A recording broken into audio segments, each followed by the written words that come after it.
Hello दोस्तों, नमस्ते। स्वागत है आप लोगों का हमारे यूट्यूब चैनल हिंदी स्टोरी में। दिन प्रतिदिन हम लोगों ने नए नए स्टोरी जानना शुरू किया है। आज हम लोग जो स्टोरी जानने वाले हैं उनका नाम है चंद्रदेव से मेरी बातें। उनका राइटर है राजेंद्र वाला घोष।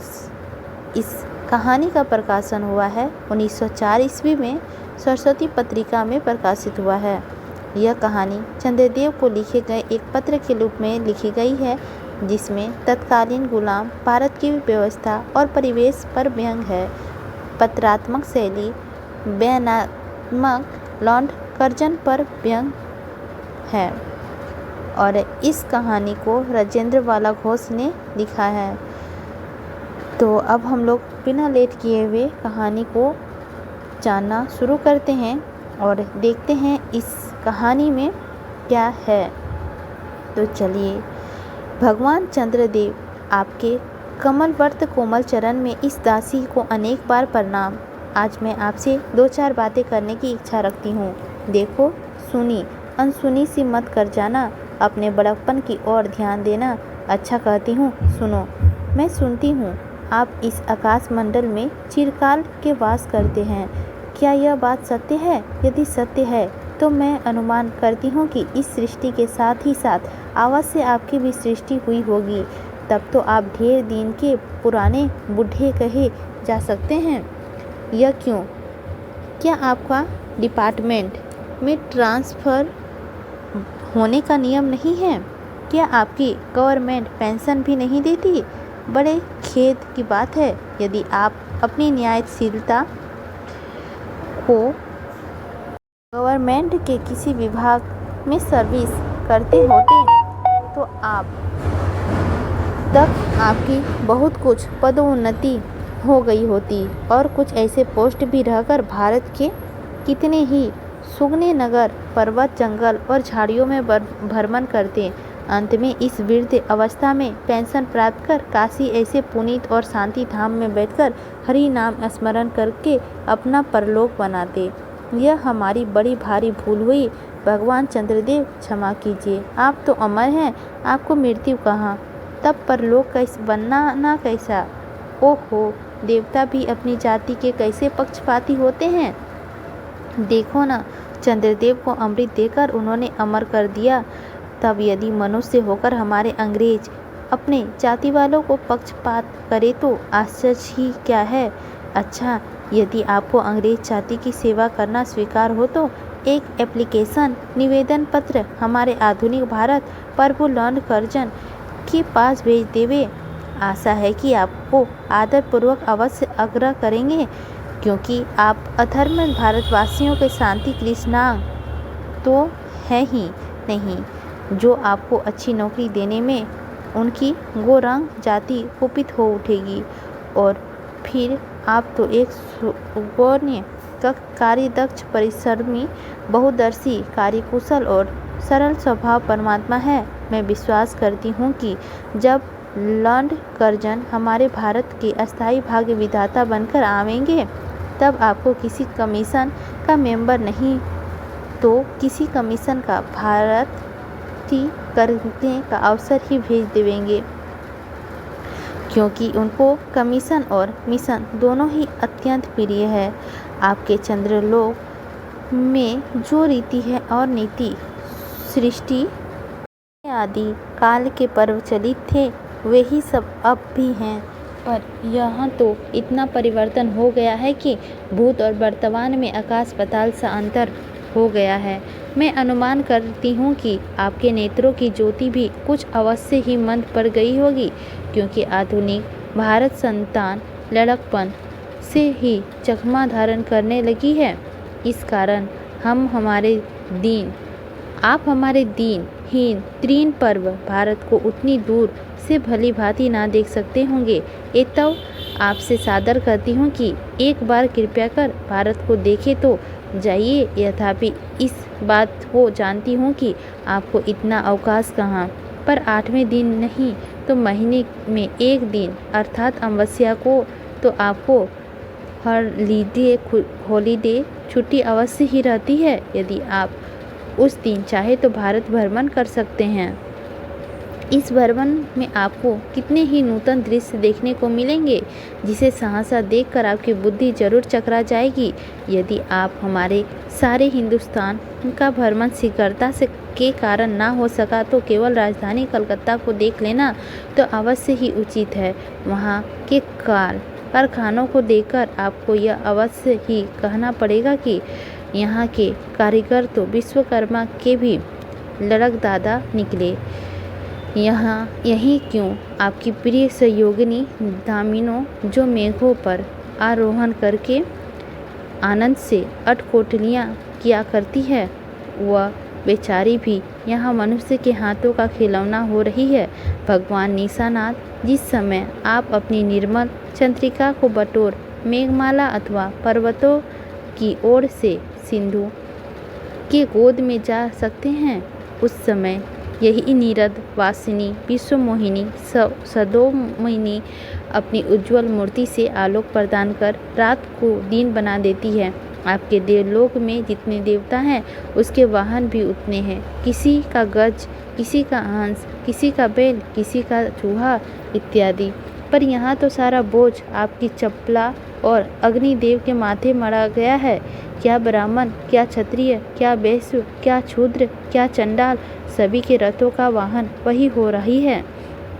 हमारे श्वेतांग महाप्रभु गण को जहाँ पर कुछ कठिनाइयों का सामना आ पड़ा है, झट उन्होंने इलेक्ट्रिसिटी को ही पलटा।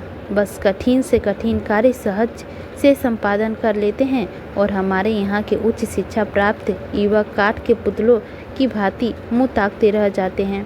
जिस व्योमवासिनी विद्युत देवी को स्पर्श तक करने की किसी व्यक्ति को साहस नहीं होता है, आज वही पराये घर के आश्रित नारियों के भांति ऐसे दबाव में पड़ी है कि वह चूं तक नहीं कर सकती। क्या करे बेचारी के भाग्य में विधाता की दासी वृत्ति ही लिखा था।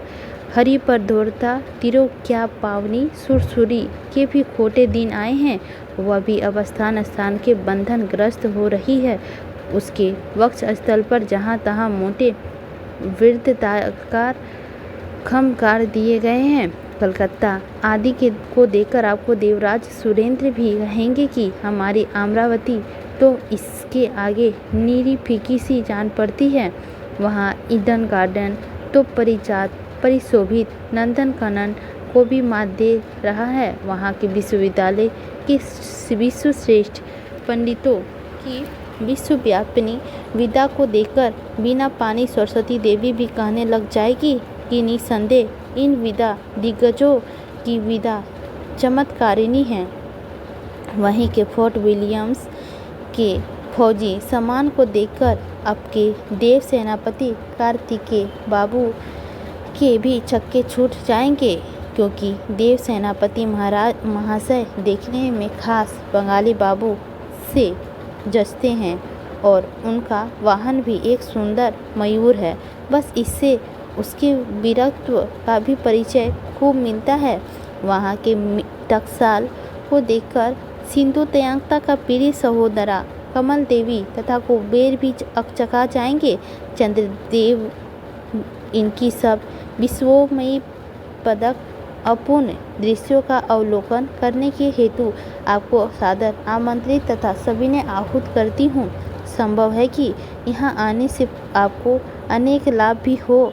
आप जो अनादिकाल से निज उज्ज्वल वस्तु में कलंक की कालिमा लेपन करके कलंकनी संसाक ससदर ससा लक्षण आदि उपाधि मालाओं से भूषित कर रहे हैं, सिंधु तयन होने पर भी जिस कलिमा को आप आज तक नहीं धो सके, वही आजन्म कलंक शायद यहाँ के विज्ञानविद पंडितों की चेष्टा से छूट जाए।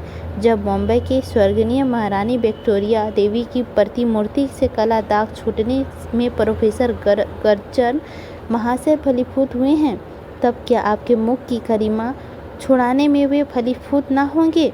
शायद आप पर यह बात भी अभी तक विदित हुई है कि आप और आपके स्वामी सूर्य भगवान पर जब हमारे भूमंडल की छाया पड़ती है, तभी आप लोगों पर ग्रहण लगता है।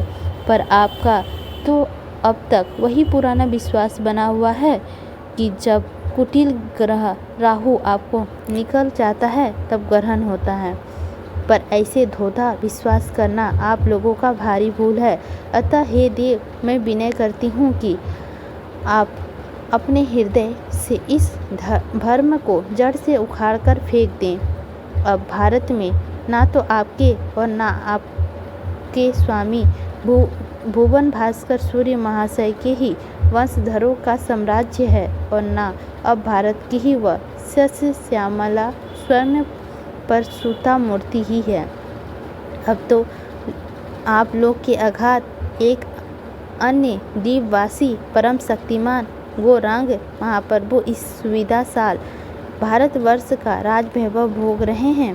अब तक मैंने जिन बातों का वर्णन आपसे स्थूल रूप से किया वह सब इन्हीं विशारद गौरांग प्रभुओं की कृपा कटाक्ष का परिणाम है। यूँ तो यहाँ प्रति वर्ष पादवी दान के समय कितने ही राज्य विहीन राजाओं की सृष्टि हुआ करती है, पर आपके वंशधारों में जो 2-4 राजा महाराजा नाम मात्र के हैं वे भी काठ के पुतलों की भांति है। जैसे उन्हें उनके रक्षक नचाते हैं वैसे ही वे नाचते हैं। वे इतनी भी जानकारी नहीं रखते हैं कि उनके राज्य में क्या हो रहा है, उनकी प्रजा दुखी है या सुखी। यदि आप कभी भारत भ्रमण करने को आए तो अपने फैमिली डॉक्टर धंतवीर्ति महाशय और देवताओं के चीफ जस्टिस चित्रगुप्त जी के साथ अवश्य आएं। आशा है कि धंततिरी महाशय यहाँ के डॉक्टरों के सटीक और चिकित्सा संबंधी बहुत कुछ शिक्षा का लाभ कर सकेंगे। यदि प्लेग महाराज ईश्वर ना करें आपके चंद्रलोक या देवलोक से घुस पड़े तो वहाँ को आपको निकलना कुछ सहज बात ना होगी। यही सब चिकित्सा शास्त्र के बड़े बड़े पारदर्शी उन पर विजय नहीं पा सकते, तब वहाँ के देवलोक में बड़ी बूटियों की प्रयोग से क्या होगा। यहाँ के इंडियन पीनल कोड की धाराओं को देखकर चित्रगुप्त जी महाराज आपके यहाँ दंडविधि कानून को बहुत कुछ सुधार सकते हैं। और यदि बोझ ना हो तो यहाँ के 2-4 टाइप राइटर भी खरीद ले जाएं। जब प्लेग महाराज के अपार अनुग्रह से उनके ऑफिस में कार्य की अधिकता होवे तब उसके राइटर्स बिल्डिंग ने राइटर्स के काम में बहुत कुछ सुविधा और सहायता पहुंचेगी। वे लोग 2-3 का काम 2 घंटे में कर डालेंगे। अच्छा, अब मैं आपसे विदा होती हूँ। मैंने तो आपसे इतनी बातें कही, पर खेद है आपने उसके अनुकूल या प्रतिकूल एक बात भी उत्तर ना दिया। परंतु आपके इस मौनावलम को मैं स्वीकार का सूचक समझती हूँ। अच्छा, मैं प्रार्थना को कबूल करके एक दफ़ा यहाँ आएंगे ज़रूर। इसी के साथ हमारा यह कहानी समाप्त होती है। तो आप लोगों को यह स्टोरी कैसी लगी? आई होप अच्छी लगी होगी तो लाइक कीजिएगा। चैनल पर नए होंगे तो सब्सक्राइब कीजिएगा और हमें कमेंट करके बताइएगा कि यह स्टोरी आप लोगों को कैसी लगी। और यदि लगे किसी के साथ शेयर करना तो बेहिचक शेयर कर सकते हैं। लेती हूँ आप लोगों से विदा, मिलती हूँ अगली स्टोरी में।